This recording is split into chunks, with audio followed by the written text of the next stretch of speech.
to be one here.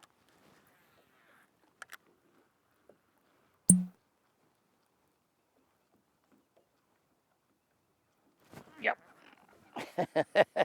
Beautiful strike. Beautiful strike. Nice fish too. Golly. That was just almost a guaranteed spot right there. God, look at that one. A little bit bigger fish out here in the middle of these trees. Yeah. Come here, baby. Golly, look at that. Look at that toad, will you? Look at that toad. Yeah, that's what I'm talking about. Whoo! Ah. You know, it's been a little while since I've tournament fished, but it's kind of cool to think back to tournaments, and you think about the fact that, you know, we got this type of day and out there spinnerbaiting. I'd had a nice limit and a good string of fish, and been thinking about being up in the money, and then you figure out something like you start hitting these deep trees. This is 10 foot deep right here.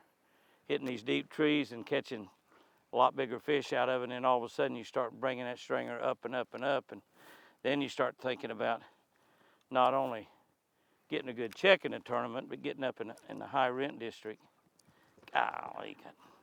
But boy, do not hit those trees. You hit those trees down under the water, they're hard to fish down under them. The fish just about got to come up to the top. But one of the reasons they lay up the top of them too is because they got a lot of cover up there with all that moss. Grass. It's not moss, it's grass. It's a little smaller. Nice fish, but that's a male. So, you know, there might be a female out there too.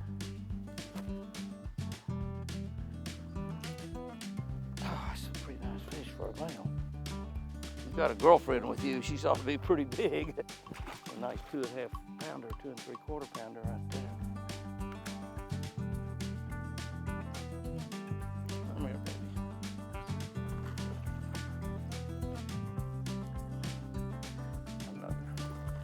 Thank you very much.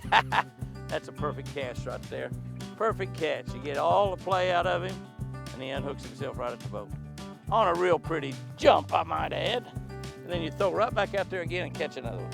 See, I wouldn't have caught that other one if I'd had to unhook that last one. This might be the smallest fish of the whole day right here. This is not the smallest fish. It's a male. And he would still be plenty big enough to keep on a 14 or 15-inch minimum. 14-inch minimum for sure. I think 15-inch minimum he'd be big enough to keep. It's a male. I think that's the smallest one of the day. And nothing wrong with that, is there, sports fans? Whoop, there's one, Pat. There's one. There's one. Oh, it's a big crappie. It's a big, giant crappie. We got rained on just a little bit. All that thundering and rolling and rumbling around. Look at the size of that crappie. That's a 2-pound plus crappie. Oh my gosh. Oh my gosh. Oh my gosh. Look at that crappie. Oh, that's well over 2 pounds. Well over 2 pounds right there. That is a giant, giant crappie. Oh my gosh. My gosh, giant, giant crappie. Holy cow. We got rained on just a little bit, but then the rain went away and it's going that way. The thunderstorm went that way. Look at all the blue sky. This is crazy. This is crazy. You don't like the weather in Oklahoma? Like everywhere else. Just wait a minute. It'll change.